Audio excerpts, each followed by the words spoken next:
இங்கே என்ன எழுதியிருக்கு? யானை. இங்கே என்ன இருக்கு? யானை. இது என்னது? க ரு இம் பு, கரும்பு.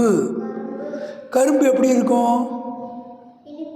Very good, excellent. யானைக்கு கரும்பு கொடுத்தா கரும்பை சாப்பிடுது.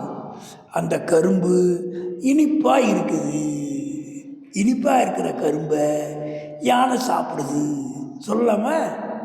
இது பாருங்க, பூ. இது எங்கே இருக்கு? செடி. செடியில் பூ பூக்குது. செடியில் பூ பூக்குது. அதில் என்ன இருக்குது? செடியில் என்ன இருக்குது? இலை இருக்குது. செடியில் இலை இருக்குது, பூவும் பூக்குது. அந்த பூவை நம்ம பறித்து எடுத்துகிட்டு வரோம். வானம். வானத்தில் பறவை பறக்குது. என்ன? அப்போ வானத்தில் நிலா வேற அழகாக இருக்குது அப்படி சொல்லணும். பால்லேருந்து தயிர் வருது. தயிர்லேருந்து வெண்ணெய் வருது.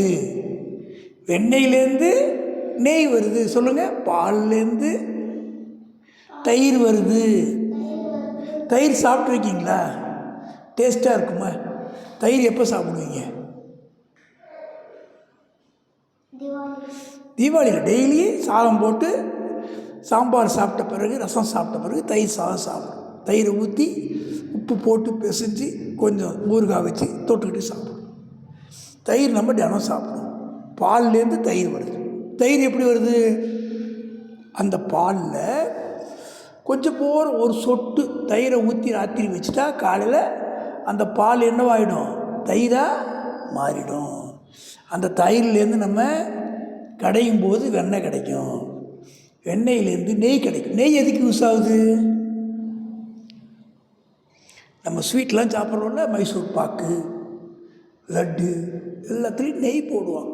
கேசரி நெய் போட்டால் தான் டேஸ்ட்டாக இருக்கும். நெய் வந்து ஜெரிமானத்துக்கு நல்லது.